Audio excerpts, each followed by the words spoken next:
In Benin, vote tallying is underway after voters cast their ballots on Sunday to elect members of parliament for a 3-year term ahead of general elections in 2026. The preliminary results are expected on Wednesday. CGTN's Wanja Mungai has more. Even though the opposition parties have been yearning for representation in parliament, the turnout in Sunday's poll has been considerably low. The polls will determine who among the 763 candidates will make it for the available 109 seats in the National Assembly. May the best man win for the peace of our country, Benin. May the best man win, and may the members who are elected defend the people. This year's election is different from the previous one in 2019, as opposition parties were involved in the process. A crackdown on opposition parties by President Patrice Talon in 2019 hindered them from participating in the elections on claims that they were not eligible. The crackdown led to deadly protests by former President Boni Yaji's supporters.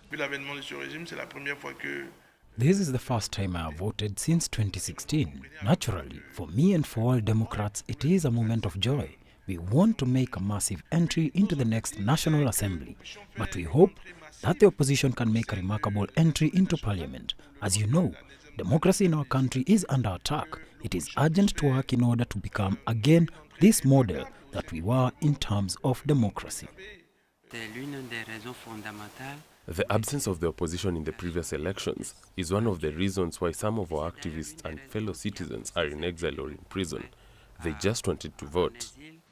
The opposition party members are hoping to secure a significant number of seats in the National Assembly ahead of the 2026 presidential elections. For now, voters and candidates are eagerly waiting for the preliminary results expected on Wednesday the 11th. Wanja Mungai, CGTN. For more on this, we are joined by Jonathan Ofei-Ansah, an African affairs analyst. He is also the founder and publisher of Africa Briefing magazine. Jonathan, welcome to the program.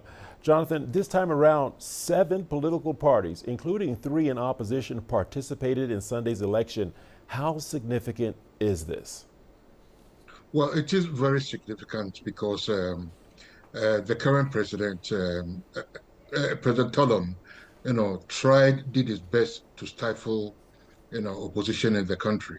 I recall that when he ran for elections in 2016, he pledged not to run to rule for just one term, but he went back on that pledge in 2021, to run again, and that caused a lot of violent protests and riots in the country.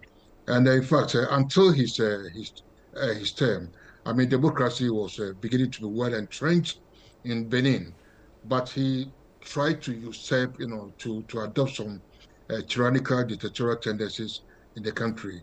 He tried to ban some political parties, opposition parties, and even now, as your reporter said, most of the prominent opposition leaders are either in jail or in exile.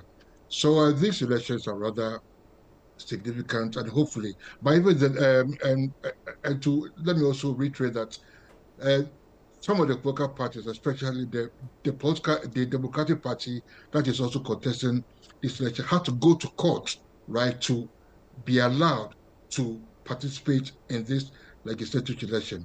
So we hope that with what is happening now, we will see a return to normal democratic practices in the country.